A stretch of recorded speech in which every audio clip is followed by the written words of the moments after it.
Guys, welcome to my channel Gursaj coaching classes. I hope guys travel guys. आज की video में DEC 3 के जो सेकंड क्लास है वो हम कवर करेंगे। DEC 3 की हमारी फर्स्ट क्लास कवर हो चुकी है। आज की वीडियो में सेकंड क्लास कवर करेंगे। अगर आपने DEC 1 एग्जाम की प्रिपरेशन नहीं की या DEC 2 एग्जाम की प्रिपरेशन नहीं की, उसकी सीरीज और लॉन्ग वीडियोस अपलोड हो चुकी है, तो प्लीज़ जाइए मेरे चैनल पर जाके चेक कर सकते हैं। वहाँ पर आपको सभी जो वीडियोस है वो मिल जाएगी। विशेष आवश्यकता वाले बच्चे, इसमें जो हमारा ब्लॉक 2 है, इसमें क्या है, चिल्ड्रन विद स्पेशल नीड्स, जो बच्चे होते हैं जिनको स्पेशल नीड्स होती है, स्पेशल नीड के माध्यम से बच्चों को पढ़ाया जाता है, उसके बारे में हम पढ़ेंगे। इसका पार्ट 1 है ये। विशेष आवश्यकता वाले बच्चे कौन होते हैं, विशेष बच्चों की पहचान क्या होती है, विकलांगता के प्रकार जैसे शारीरिक, विशिष्ट, मानसिक मदता आदि क्या है। ऐसे बच्चे के प्रति समाज का जो दृष्टिकोण है वो कैसा होता है। प्रारंभिक पहचान और हस्तक्षेप क्या है, माता पिता और शिक्षक की भूमिका क्या है, समान अवसर का महत्व क्या होता है। संक्षेप में क्या है कि यह ब्लॉक हमें सिखाता है कि हर बच्चा अलग होते हुए भी समान अवसर का हकदार है। हमें उसकी क्षमता पर ध्यान देना चाहिए, कमी पर नहीं। विशेष बच्चे कौन से होते हैं, वह बच्चे जो सामान्य बच्चों से शारीरिक, मानसिक या संवेदी या भावनात्मक रूप में कुछ भिन्न होते हैं और जिनके लिए शिक्षा, देखभाल या विकास के लिए अतिरिक्त सहयोग या साधन की आवश्यकता होती है, उन्हें विशेष आवश्यकता वाले बच्चे कहा जाता है। इन बच्चों को भी प्यार, समझ, धैर्य और अवसर की उतनी ही जरूरत होती है जितने कि अन्य बच्चों के। उदाहरण जैसे दृष्टिहीन हो, जो ब्लाइंड है, जो बच्चों को दिखता नहीं है, वो स्पेशल कैटेगरी में आते हैं। ठीक है। इसके अलावा हेयरिंग, अगर किसी बच्चे को कुछ सुनने में दिक्कत आती है। शारीरिक विकलांग हो गया, जो कि फिजिकल डिसेबल होता है। नेक्स्ट है जो फिजिकल डिसेबल होता है।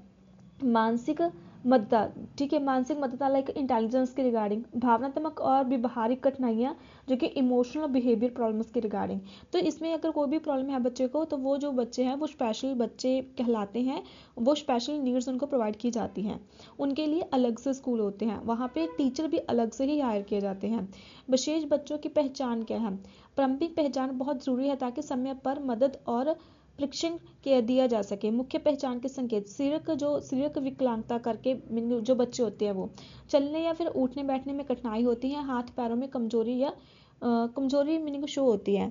नेक्स्ट है हमारा जैसे जो दृष्टि के अकॉर्डिंग होते हैं, चीज़ें पास से देखने की कोशिश, आंखों में पानी आना या लाल होना, रोशनी में असुविधा प्रभाव। नेक्स्ट है हमारा हेयरिंग के रिगार्डिंग, जिनको थोड़ी सी कानों की प्रॉब्लम होती है। आवाज़ पर प्रतिक्रिया ना देना, बार बार क्या पूछना, बहुत ऊंची आवाज़ में बोलना। मानसिक मदता वाले जैसे नई चीज़ें समझने में कठिनाई, सीखने की गति बहुत धीमी हो जाती है, साधारण कामों में भी मदद की जागरूक उनको चाहिए होती है। नेक्स्ट है हमारा भावनात्मक, जो कि इमोशनल है। जल्दी गुस्सा आ जाना या रोना, दूसरों से अलग रहना, ध्यान केंद्रित ना कर पाना। नेक्स्ट है हमारा टाइप्स ऑफ डिसेबिलिटीज क्या क्या है, कौन कौन सी है। जैसे फर्स्ट है हमारा शारीरिक विकलांगता, जो कि फिजिकल के रिगार्डिंग है, चलने, पकड़ने या गतिशीलता में कठिनाई। उदाहरण जैसे पोलियो हो सकता है। सबसे ज़्यादा जो बच्चों को वो पोलियो की ही प्रॉब्लम आती है, पोलियो और सेरेब्रल पॉल्सी। नेक्स्ट है हमारा जो ब्लाइंडनेस के रिगार्डिंग है, इसमें क्या कह सकते हैं हम, पूर्ण रूप में देखने की अक्षमता, बच्चों को प्रॉपर मीनिंग पूरा साफ नहीं दिखाई देता, तो इसमें यही है कि उनके आइज़ की प्रॉब्लम उनको है। नेक्स्ट है हमारा हेयरिंग वाला, जो कि सुनने की कमी है, जो कि मैंने आपको बताया है अभी। उसके बाद इंटेलिजेंस वाला, जो कि है बौद्धिक विकास, जैसे बच्चे को समझने में दिक्कत आती है। नेक्स्ट है सीखने की कठिनाई वाला, जो कि लर्निंग डिसेबिलिटी होती है। लर्निंग में क्या है कि बच्चा सीखता कम, छेती जल्दी नहीं सीखता, पढ़ने लिखने या फिर कुछ भी काम करने में उनको दिक्कत, टाइम लगता है, दिक्कत आती है। नेक्स्ट है हमारा भावनात्मक और व्यवहारिक जो विकार होते हैं, उसमें क्या है, जैसे बच्चों के इमोशनल जो बिहेवियर होते हैं उनके, तो वो भी व्यवहार जो होता है वो भी उनका मीनिंग प्रॉपर नहीं होता। उनको ज़्यादा मीनिंग डर होता है, काफ़ी ज़्यादा डर जाते हैं छोटी छोटी बातों में, या फिर उनको ज़्यादा गुस्सा आता है, तो वो चीज़ उनको प्रॉब्लम क्रिएट करती है। तो इसमें अभी हमने जो क्या चेक किया, अभी मैं दोबारा रिपीट करवा देती हूँ। इसमें जो मुख्य बिंदु, जैसे मीनिंग जो हमारा जो ब्लॉक है DEC 3 2 पार्ट है, इसमें हमने जो पढ़ा है चिल्ड्रन विद स्पेशल नीड्स, जो बच्चे होते हैं जिनको स्पेशल नीड्स होती है, जैसे उनके लिए अलग से स्कूल होते हैं, वहाँ पे उनको पढ़ाया जाता है। इसमें जैसे मेन हमारे जो हैं वो हमने आपको कवर अप करवाए हैं, जैसे ब्लाइंड, द हेयरिंग ब्लाइंड के रिगार्डिंग, जो बच्चे को दिखाई नहीं देता, हेयरिंग जिनको सुनता नहीं है, फिजिकल जो शरीर के तौर पे, शरीर का विकलांग के तौर पर प्रॉब्लम आती है उनको, इंटेलिजेंस की होगी और इमोशनल की होगी। ठीक है, तो इस टॉपिक्स के बारे में हमने यहाँ पे अभी रीड आउट किया है। नेक्स्ट है हमारा समाज के regarding social attitude towards special childrens क्या है।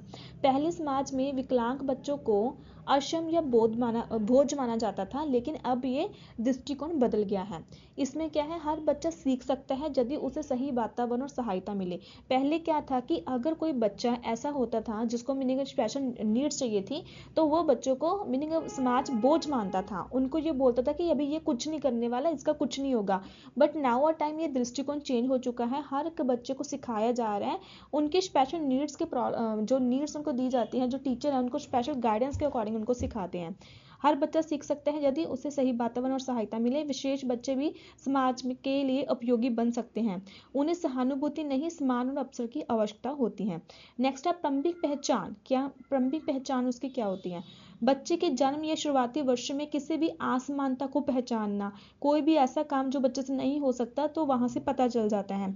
नेक्स्ट हमारा इंटरवेंशंस। इसमें हम क्या कह सकते हैं कि जो भी उनको प्रॉब्लम है ना, उनको समय पर देखना, उनको रोकना और उसको मीनिंग उनका उपचार करना, परीक्षण या फिर सहायता उनको प्रोवाइड करनी।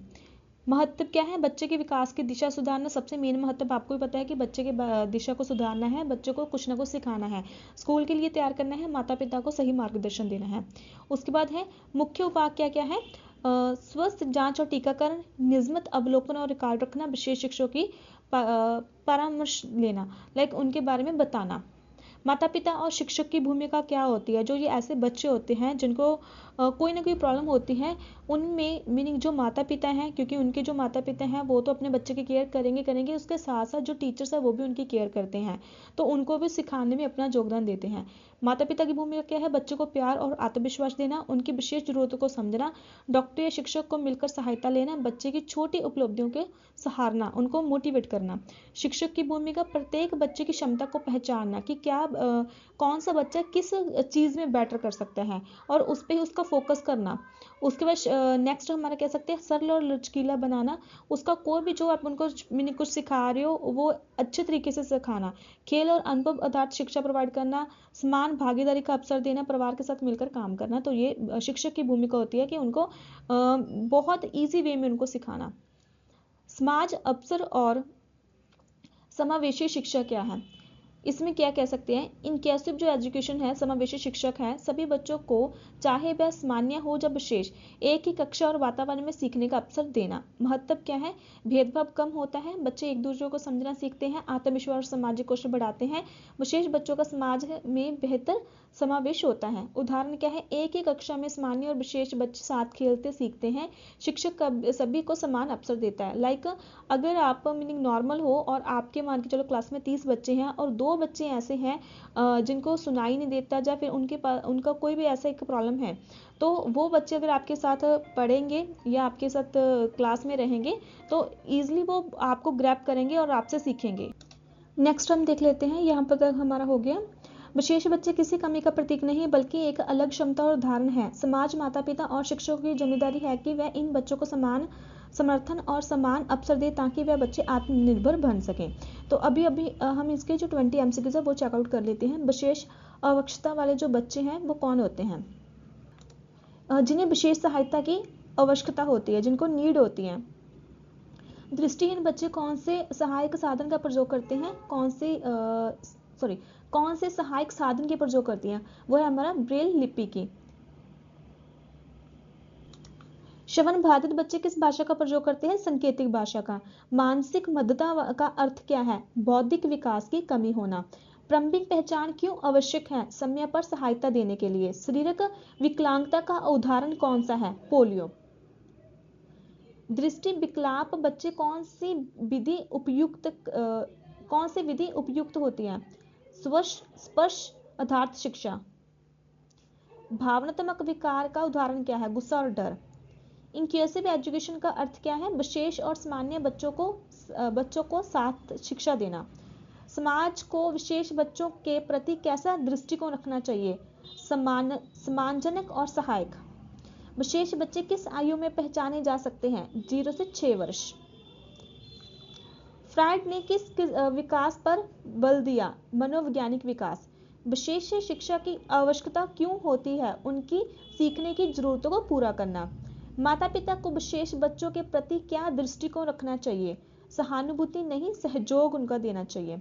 शिक्षिका को विशेष बच्चों को कैसे पढ़ाना चाहिए? खेल और गतिविधियों के द्वारा। विशेष बच्चों के लिए कौन सी शिक्षा सबसे उपयोगी है?